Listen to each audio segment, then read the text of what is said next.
Olá, meu nome é Adriana Ventura e hoje a gente está aqui para falar sobre obstrução urinária felina. Beth, você já pegou alguma? Olha, é desafiador para todo médico veterinário. E quando a gente pensa no que dá certo e no que dá errado, a gente já adianta um pouco para você para te ajudar nesse começo, tá? Então vamos lá, o que pode dar certo na obstrução urinária felina? Chegou um paciente felino para você, miando, o tutor relata que está tentando urinar e não está conseguindo, né? Tutores às vezes se enrolam um pouco, só falam que não está abaixando, tentando alguma coisa e não está conseguindo. Então, o que a gente faz nesses casos? A primeira coisa que dá certo, em muitos casos, é você tentar massagear esse pênis com a mão, ou com gase também, antes da gente pensar em passar sonda, antes da gente pensar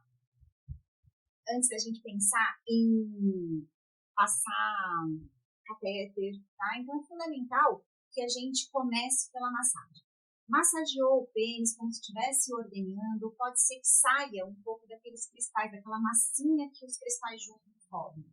E aí, se você conseguir desobstruir dessa forma, massageando a bexiga e ao mesmo tempo fazendo um movimento para trás do pênis, você consegue muitas vezes desobstruir já logo ali, sem precisar anestesiar ou sedar, animal pijama também, tá?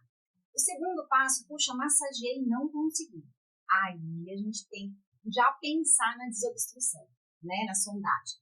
E como que a gente começa isso para uma coisa que dá certo também? É a gente passar um catéter endovenoso mesmo, 22, tá?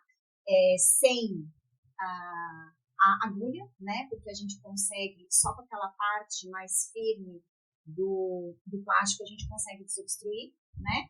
E às vezes, se a obstrução está ali logo no começo, você não conseguiu massageando, no próprio catéter, fazendo um flush de soro fisiológico, a gente consegue desobstruir. Nossa, e quando isso acontece, é uma bênção, porque a gente já pula todos aqueles passos de anestesia, sondagem, né? E aí, assim, puxa, massageei, passei catéter, fiz o flush, não tô conseguindo. Aí a gente passa para anestesia, né? Anestesia é uma coisa muito particular, mas eu aconselho que você faça protocolos para relaxamento da uretra, tá? Além da própria sedação. Porque a partir do momento que a gente relaxa essa uretra, a coisa flui de forma muito mais fácil, né? A anestesiou, a gente vai começar pela sonda Tomcat. Dificilmente você consegue passar direto a sonda 4. Então, uma coisa que dá certo também é seguir esses passos. Massagem, depois o catéter, com flush, e depois a sonda Tomcat. Na sonda Tomcat, ela tem aqueles furinhos no início dela, mas a gente, quando a gente aperta um pouquinho aqueles furinhos, a gente consegue fazer um flush também legal com seringa de 10 ou de 20 ml, uma pressão maior, às vezes a gente consegue desobstruir ali na sonda Tomcat, né? Uma dica que eu dou também é a gente sempre tentar segurar o pênis com gase para a gente traumatizar menos esse pênis, porque esse pênis, durante a sondagem, costuma ficar machucado, sangrando, né? Dependendo da forma como a gente aborda, como a gente segura, tá? Uma outra coisa que a gente pode fazer, que dá bastante certo, depois que você sondou com a Tomcat, você tenta retirar a Tomcat, que já abriu um certo caminho, e tentar introduzir a sonda 4, tá? Sonda uretral 4. A sonda uretral 4 é o que a gente fixa na maioria dos gatos, né?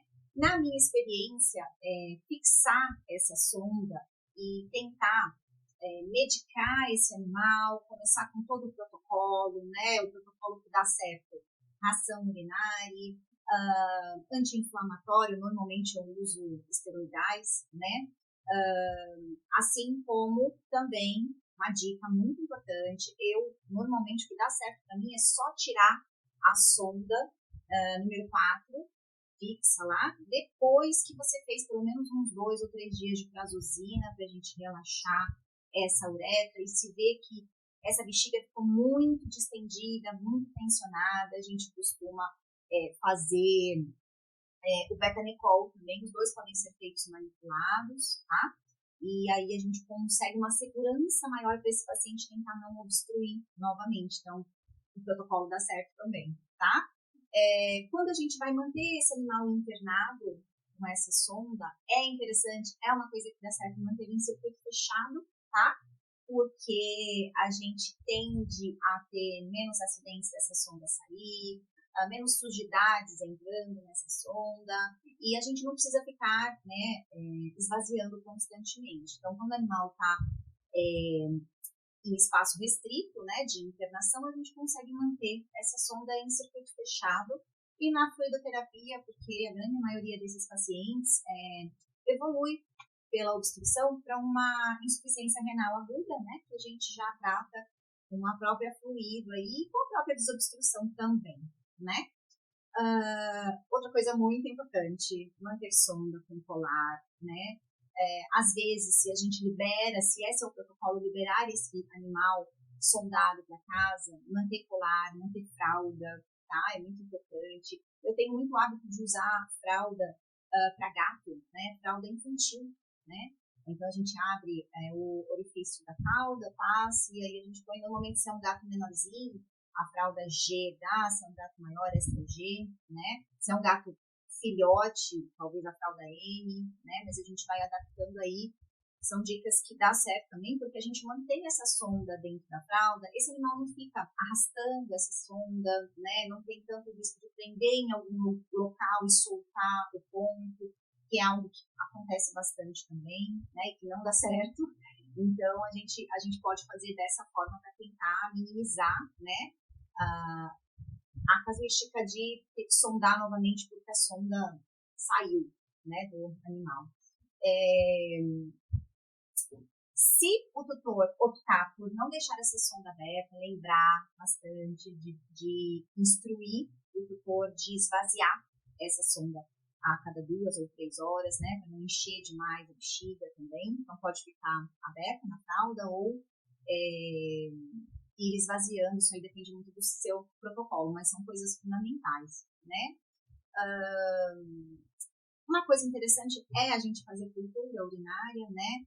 Nesse animal, quando ele chega normalmente obstruído, essa urina, na maioria dos casos, já vem, né, com sangue, sujidades, cristais, tem urina daqui, é sangue líquido, né? Então, a gente espera um pouquinho passar essa fase, 24 horas. Uma coisa que dá certo é fazer lavagem, assim que você consegue introduzir a sonda 4, né? A lavagem com soro fisiológico, a gente consegue tentar ir retirando um pouco dos cristais, além do trabalho que a própria ração urinária vai fazer. E o que não dá certo?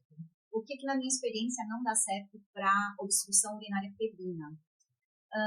Eu tenho bastante cautela, veja bem, vamos para o meio termo. A cautela, eu uso com bastante cautela cistocentese, tá? Porque já usei muita cistocentese, em muitos casos é necessário. Tem até alguns especialistas que falam que antes da gente desobstruir, a gente deve fazer a cistocentese, né? Para a gente reduzir um pouco daquela pressão, para causar um conforto no animal, reduzir potássio, né? Que às vezes chega lá nas alturas, também para a gente dar aquele conforto, não ficar tanta tensão na hora da gente passar a sonda, né? Por causa do líquido interno da urina. Mas a cistocentese eu uso com uma certa cautela, tá? Não é que não dá certo, ainda não entramos na parte que não dá certo. Mas eu uso com uma certa cautela, tá? É uma dica porque dependendo de como você faz, do quão essa bexiga está tensionada, né? Está dilatada, pode ter pequenos vazamentos lá dentro através da agulha, né? Pode até ter uma ruptura, né? Quando a gente tensiona demais, quando a gente cura. Eu já peguei um caso de cão, né, que rompeu na minha mão na cistocentese, então a gente fica um pouco traumatizado e acaba tendo uma certa cautela. Mas muitos especialistas recomendam para usar a cisto, tá? Como até procedimento inicial. Uma outra coisa que eu tenho bastante cautela também, como dica, eu falo para vocês, é o uso da amitriptilina, tá? No começo da carreira eu usei bastante, porém, a amitriptilina em alguns felinos, ela causa um mal-estar, um mal bastante nauseado, aparenta até estar um pouco sedado, sabe? Então, assim, ultimamente eu não tenho mais usado, porque achei que assim, na balança, a amitriptilina estava fazendo mais mal do que bem, né? Então, agora eu tenho mais usado realmente protocolo anti-inflamatório, prazosina, betanicol, a ração, né? E agora vamos para aquela parte mesmo que não dá certo, né? Desobstruir e manter sondado a sonda fixa com a tonquete. Gente, é um trabalho. Primeiro que você não consegue fazer lavagens caso esse animal esteja internado. E segundo que a tonquete, por ela ser um pouco o diâmetro menor, acaba obstruindo constantemente. Você não consegue remover urina na seringa, tem que ficar gotejando. Então, assim, se você conseguir tirar a tonquete e passar, não são todos os casos, tá, gente? Tem uns casos, às vezes, que o diâmetro uretral é muito estreito, a gente não consegue passar a sonda 4, mas o ideal é realmente manter fixa na tonquete, não é interessante, não dá muito certo, tá?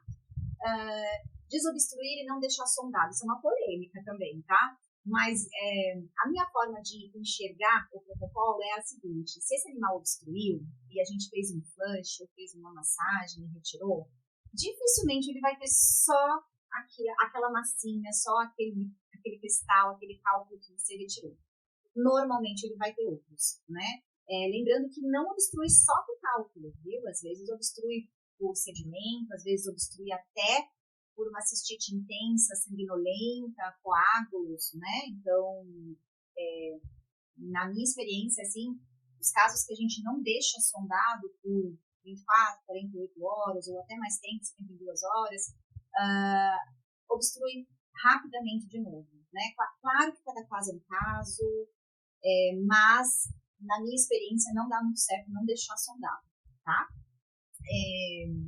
Não pensar nas sequelas, tá? Então, assim, se o animal veio obstruído, mesmo que seja há horas, se ele está forçando algumas vezes, tem alguns casos que o tutor é muito cauteloso e observou já logo na primeira miadinha, na primeira disúria, né? Então, se o tutor for muito cauteloso, esse animal não vai vir com uma insuficiência renal aguda azotêmico, né? Mas, dificilmente, viu, gente? Obstrução, em geral, causa insuficiência renal aguda e a gente precisa se preocupar com a sequela que isso causa, né?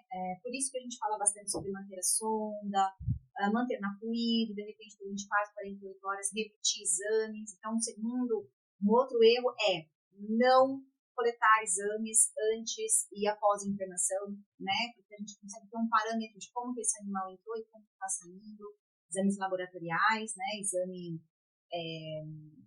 ultrassonográfico também, para a gente enxergar como é que está essa quantidade de sedimentos, se tem cálculo maior, se tem coágulo, enfim. Então, não requisitar exames também é uma coisa que não dá certo, tá? Que pode até dar certo, mas é meia boca, né? A gente não vai ter uma noção total do que está acontecendo no quadro, né? E, além disso, a gente precisa ver a desidratação, o fósforo, o potássio, que são minerais que se elevam, depois o potássio cai demais, então a gente precisa muitas vezes suplementar, né? Fora a azotemia mesmo, como é um quadro agudo, em geral não costuma dar anemia, mas a gente vai ver leucocitose pela inflamação, enfim, né? E aí, gostou do tema? Espero que você tenha aproveitado o conteúdo. E se você tiver alguma dúvida, clica no link da descrição e me chama lá na consultoria que tenho o maior prazer de te ajudar.